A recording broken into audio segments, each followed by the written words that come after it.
She became Trinidad's finance minister during the world's biggest financial crisis. Her husband died on an operating table. She fought a 17-year legal battle for justice, then shocked the country by challenging the prime minister for party leadership before quitting politics completely. Karen Nunez-Tesheira's life reads like a political thriller mixed with personal tragedy. She's an attorney who never planned to be a politician, a widow who fought the medical system for nearly 2 decades, a former finance minister who handled billions during an economic crisis, and a party loyalist who eventually walked away from the People's National Movement, calling democracy under threat. Her story involves a controversial insurance company bailout, a husband's tragic death, the highest medical negligence payout in Trinidad history, and a failed attempt to unseat one of the Caribbean's most powerful political leaders. This is the untold story of Karen Nunez-Tesheira. Karen wasn't born into politics. She's an attorney by profession, educated at the University of the West Indies where she got her Bachelor of Law degree. She pushed herself further by earning an executive MBA from the Arthur Lock Jack Graduate School of Business. She became a serious legal scholar, writing to textbooks that law schools across the entire English-speaking Caribbean still use today. One covers probate practice, the other deals with ethics in the legal profession. She also wrote a book on Commonwealth Caribbean family law that became a standard reference. Karen worked as senior tutor at Hugh Wooding Law School, which is basically like being vice principal. She consulted for companies in the energy and manufacturing sectors, advising them on business law. She also did probate work and even helped draft probate rules for the Organization of Eastern Caribbean States. Karen married Russell Tesheira, an insurance executive at CLICO who grew up on Nelson Street in Port of Spain. Russell was PM through and through, what Trinidadians call PM till you dead. He supported Karen's interest in politics even though she initially resisted getting too involved. They had 2 children together and lived in a nice home at Hilltop Drive in Champs Fleurs. Russell's job at CLICO paid well, really well. In 2003, his annual earnings were over 3.8 million Trinidad dollars. He paid the mortgage, covered all the bills, took the family on holidays, sent the kids to university, bought nice cars including an Audi A4, and even purchased a townhouse. Life was comfortable, successful, stable. Then everything changed in April 2004. Russell went to Gulfview Medical Center in La Romaine for what should have been a routine procedure called TURP, which is surgery on the prostate. The operation was supposed to be straightforward. He checked in on April 13th. The surgery finished around 1 in the afternoon. 2 hours later, nurses noticed he was bleeding heavily, really heavily. They took him back to the operating room for emergency surgery and blood transfusions. By 11:30 that night, Russell was dead. He was only 54 years old. Karen became a widow with 2 kids, trying to understand how her healthy husband went in for routine surgery and never came home. Karen believed the hospital and doctors were negligent. She waited 6 years, probably dealing with grief and raising her kids, before filing a lawsuit in 2010 against Gulfview Medical Center. Urologist Dr. Lester Getz and anesthesiologist Dr. Crisengender Rupchan. She claimed they put Russell at risk and caused his death through their negligence. She was seeking over $20 million in compensation for loss of his income, the emotional damage, everything her family lost when he died. The defendants all denied responsibility, saying there was no reasonable cause of action against them. The legal battle became a nightmare. In 2011, Justice Vashis Kokaram dismissed her entire lawsuit because Karen missed deadlines for filing her evidence. The case was thrown out before it even really started. Karen could have given up right there. Most people would have. Instead, she appealed. While appealing, she reached a settlement with Dr. Getz, who was removed from the lawsuit without admitting liability. She kept fighting. The Court of Appeal eventually reversed the dismissal and reinstated her case. Years passed. Court dates got delayed. The process dragged on and on. But here's where the timeline gets really interesting. While Karen was fighting this personal legal battle, she was also becoming a major political figure. In the late 1990s, she joined the People's National Movement. Her husband Russell's strong PM loyalty probably influenced that decision. She got more involved over the years, and in 2007 became a lifetime member. That same year, the PM won the general election and Prime Minister Patrick Manning created a brand new constituency called Tobago Mira, specifically for Karen. She won that seat and immediately got appointed Minister of Finance in November 2007. Think about the timing. Karen became finance minister in late 2007, right as the global financial crisis was starting to explode. By 2008, the world economy was collapsing.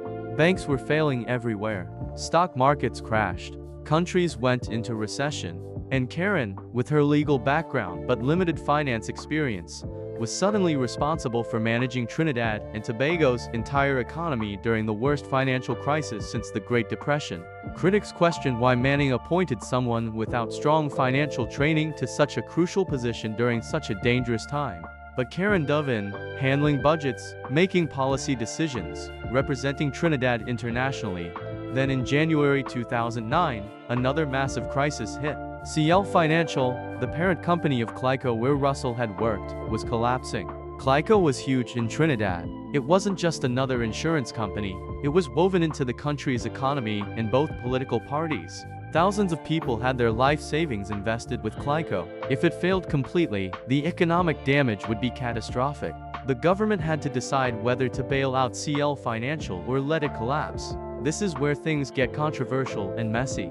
Karen, as finance minister, was at the center of negotiations for a bailout that would eventually cost billions of dollars. But here's the problem. Karen's late husband had worked for CLICO. She personally had money invested in CLICO Investment Bank.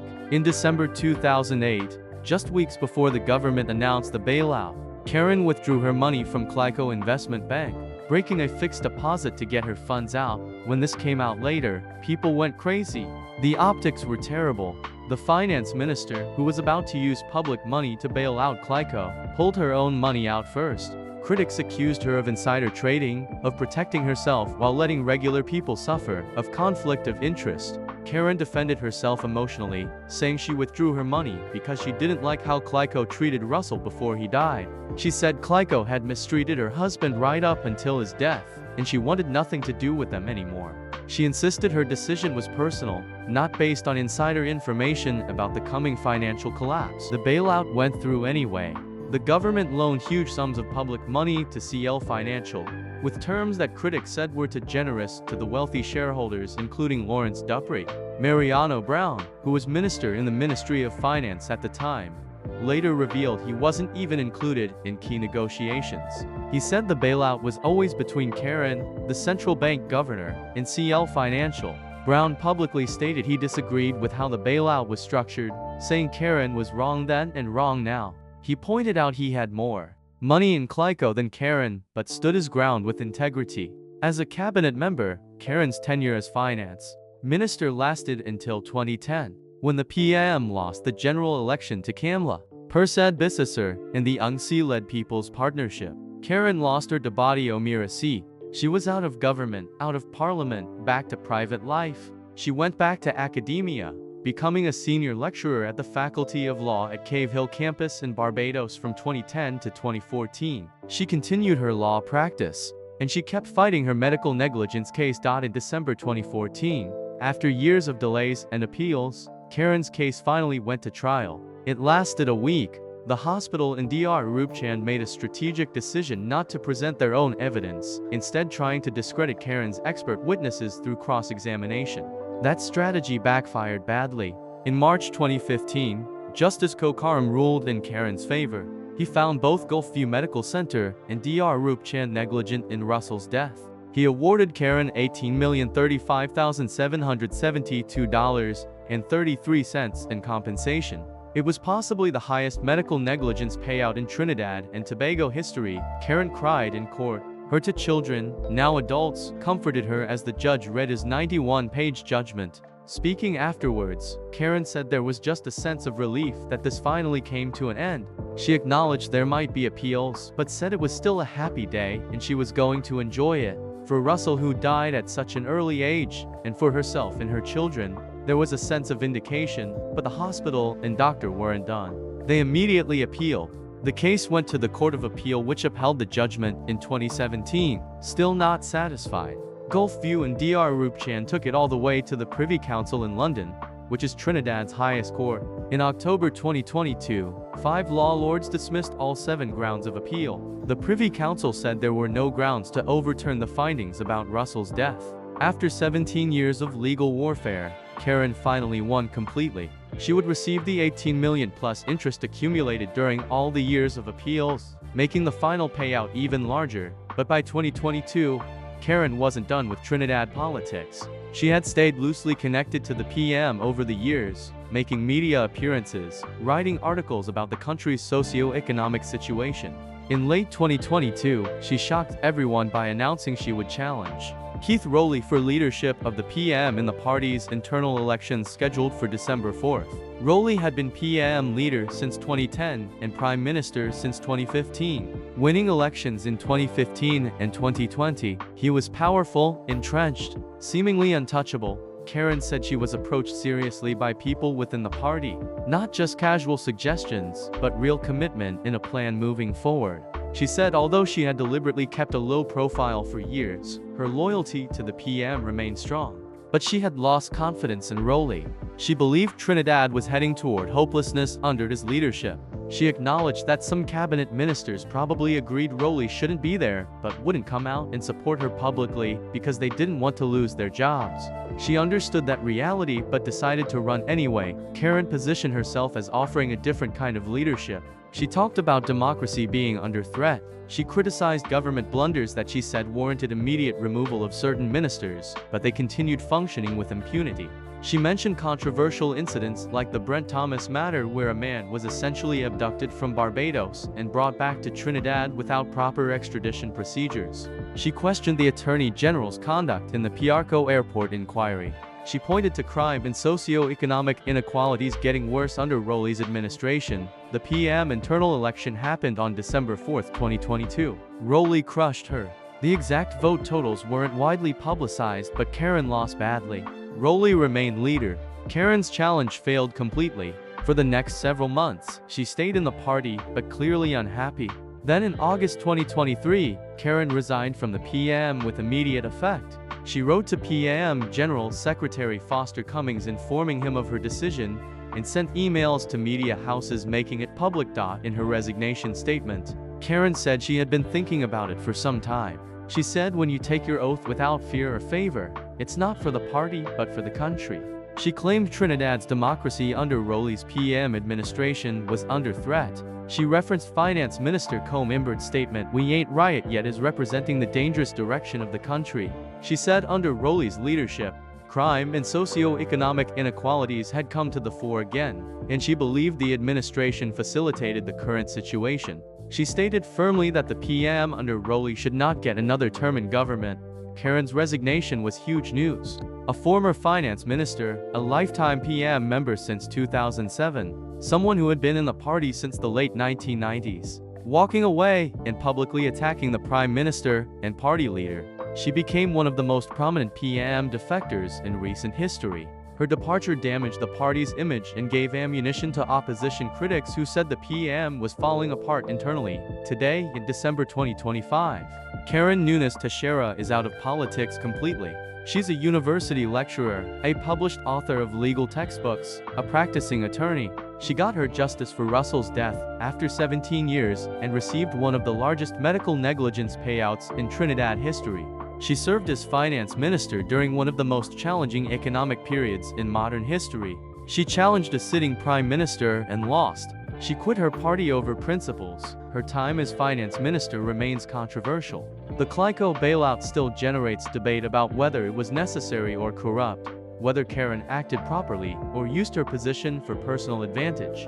Critics point to her withdrawing money before the bailout announcement as proof of wrongdoing.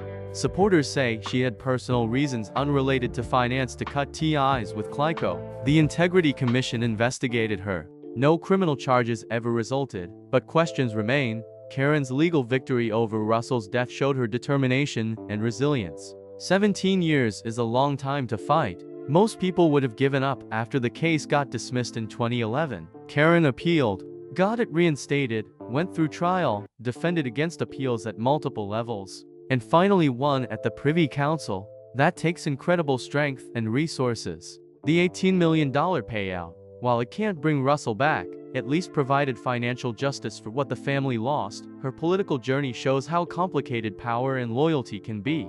Karen joined the PM as a supporter. She became a minister. She lost her seat. She watched from outside as Rowley led the party. She decided to challenge him, thinking she could offer better leadership. She lost badly. She stayed in the party for months despite that humiliation.